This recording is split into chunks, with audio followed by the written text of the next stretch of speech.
Ella es Natalia Calcaño, integrante del equipo de relevamiento perteneciente a Colsecor, y vamos a hablar sobre un informe que habla sobre los clubes de barrio y su injerencia, su importancia. Buenos días, Natalia, ¿cómo estás?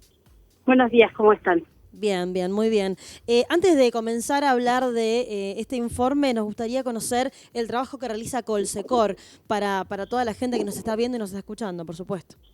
¿Cómo no? Bueno, desde la Fundación Colsecor lo que estamos haciendo desde hace más de 5 años es generar información estadística, cuantitativa y cualitativa también, que es este estudio del que vamos a conversar ahora, vinculada específicamente a una población que consideramos que está invisibilizada en las estadísticas nacionales, que son las localidades chicas y los pequeños pueblos de la Argentina, que como ustedes saben en extensión son un montón que tenemos de pueblos y son a la vez poquitos en cantidad de población, con lo cual los institutos de estadísticas nacionales y provinciales en general no miden esa población porque es poquita y está muy dispersa, pero nosotros desde Colsecor entendemos que son formas de vida diferentes que la de las grandes ciudades, ni mejores ni peores, pero diferentes, y que por eso merece la pena poner la lupa ahí, mirar cómo se vive, cuáles son las condiciones de vida, qué tiene para ofrecer, qué falta, y bueno, con esas preguntas es que venimos haciendo distintos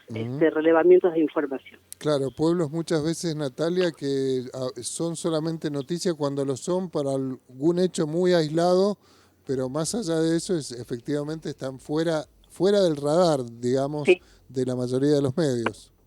Y sí, si uno, por ejemplo, vemos, no sé, por decir algo, la encuesta permanente de hogares que mide la ocupación y la desocupación en el país, o el índice de precios al consumidor que mide la inflación, de la que tanto hablamos en estos tiempos, en ningún caso se relevan los pueblos.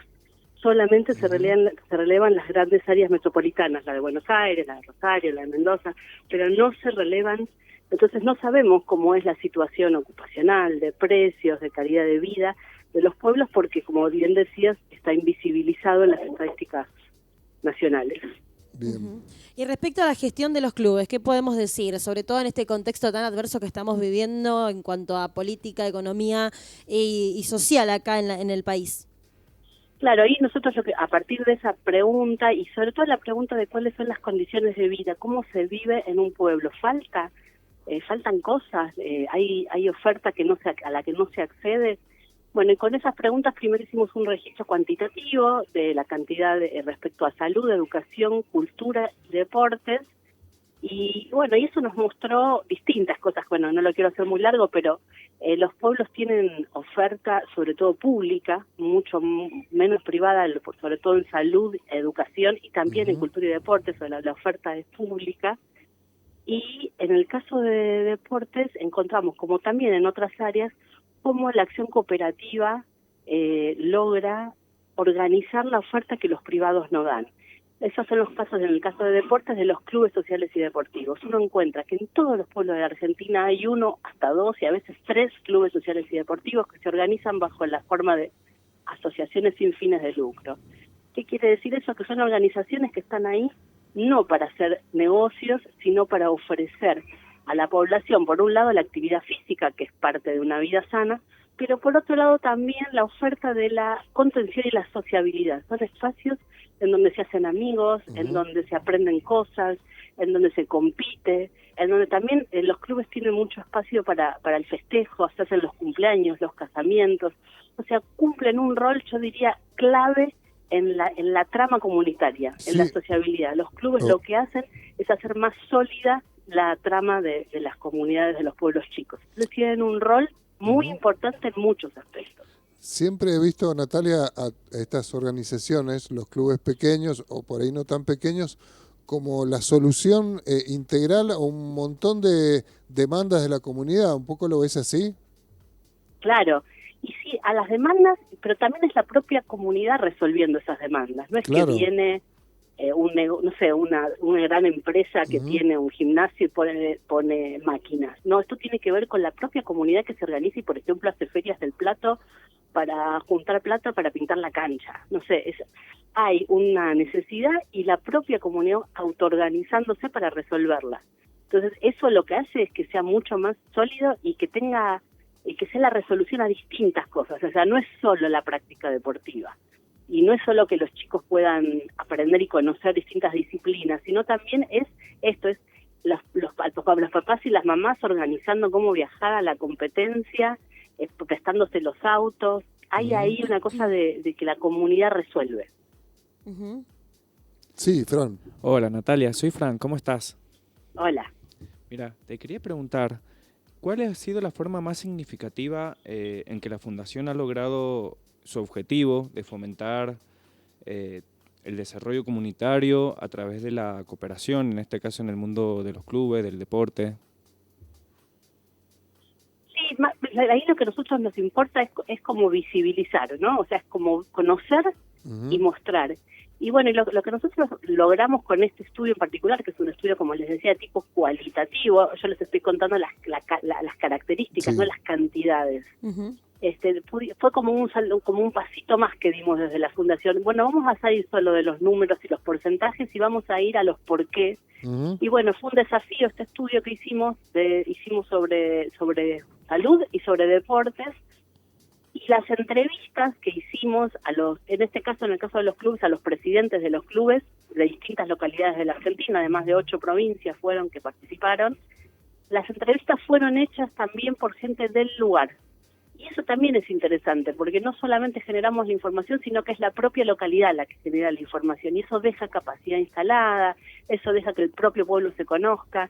Entonces me parece que tuvo como varias virtudes, podría decir, este estudio, que nos permitió conocer mejor la realidad y también en este ámbito, no sé si se acuerdan que estuvo fuerte, sobre todo hace unos meses, el debate respecto a la SAD y los clubes sociales, ¿no? Las sociedades anónimas con fines de lucro, los clubes sociales. Bueno, yo creo que este estudio aporta para ver que depende dónde y cómo hay que analizarlo, que no hay una ley respecto a si la SAD o los clubes.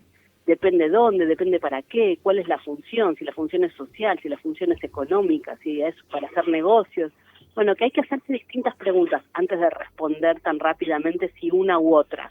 Y en el caso de los pueblos, lo que vimos es que el club tiene una función social primordialmente, más que una cuestión de generar jugadores de primera división o de hacer dinero. Los clubes lo que cumplen es una función social, como les decía, de ofrecer diversidad, de ofrecer deportes, de ofrecer contención a los jóvenes y de ofrecer comunidad. Nati, ¿nos podés dar algún ejemplo de las regiones o de los clubes o de alguna historia en particular que te haya llamado la atención en torno a todo este trabajo colectivo?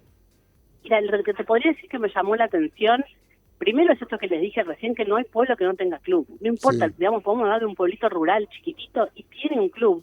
Eso es algo que no sé si hay en muchos lugares del mundo. Es muy llamativo, que se organiza la propia comunidad y garantiza la posibilidad de la práctica deportiva. Y la otra cosa que me llamó la atención es que si bien el fútbol es protagonista y que casi que no hay club que no juegue al fútbol, encontrás, según la región geográfica, según las características culturales o naturales, distintas disciplinas. No sé, hay algunos donde, por ejemplo, hacen a la delta porque tienen grandes terrenos y vientos y buenos vientos.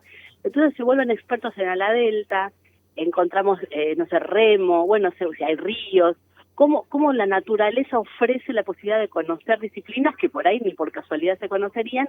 Y también me pareció muy interesante, o el fenómeno, a mí me llamó la atención, el fenómeno de las bochas en la tercera edad.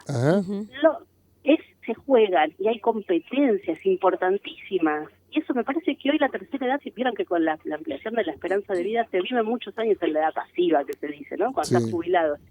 Y de repente tener la posibilidad de practicar un deporte que para las limitaciones físicas de la tercera edad es posible y que encima organizan competencias, que eso genera pasión, genera interés, me parece que es vital para una edad difícil, ¿no? Como es la tercera edad, le da sentido a la vida. Y se ve, no saben, hay muchos pueblos que tienen una división de bochas importantísima con muchísima participación de los y las adultos mayores. Así que me parece que eso es algo para mirar y para prestarle atención, porque seguro que le da una mejor calidad de vida a los abuelos. Bien, Natalia, a 5 años de este hecho histórico, ¿no?, que obviamente nos interpeló a todos, es imposible no hablar de la pandemia.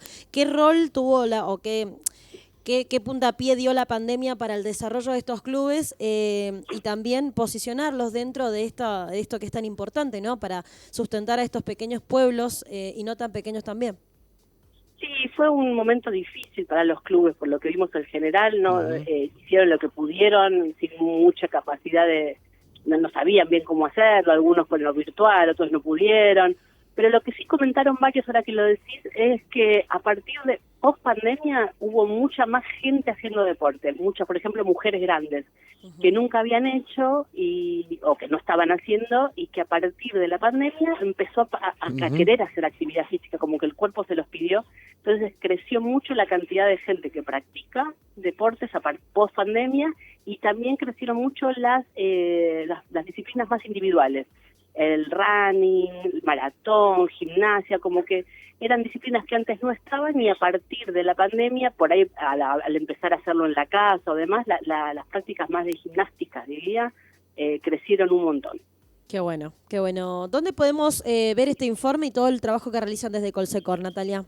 Bueno, los invito y la verdad que les agradecemos mucho que lo miren, que lo conozcan en la página de la Fundación Colsecor, así como suena Colsecor, ponen Fundación Colsecor y van a tener y todos los estudios que venimos haciendo mensuales y anuales desde hace más de 5 años, y realmente los hacemos para esto, para que circulen, para que ustedes que conocen lo puedan analizar, criticar, aportar. Así que con mucho gusto los invitamos a que los consulten y estamos a disposición para conversar. Perfecto. Muchas gracias, Natalia. Un gusto. Un gusto. Hasta luego. En comunicación, Natalia Calcaño, ella es integrante del equipo de relevamiento de la Fundación Colsecor, hablando sobre este informe de los clubes de barrio y su relevancia, obviamente, en cada pueblo y en cada localidad de Argentina. Tienen para elegir, Eli y Fran, ¿a la Delta o Bochas? A la Delta. A la Delta posta. A la Delta tenés que tener coraje. Sí, que tenga miedo a morir, que no nazca. Las bochas, bueno, para después un vodka con naranja viene bien, las bochas. Sí, bueno, las bochas me parece más accesible en cuanto a que las puedes jugar en el patio de tu casa si quisieras. Claro. Sí, bueno, bochas, dale, bochas. Vamos con bochas. Hagamos un torneito de bochas acá con los muchachos.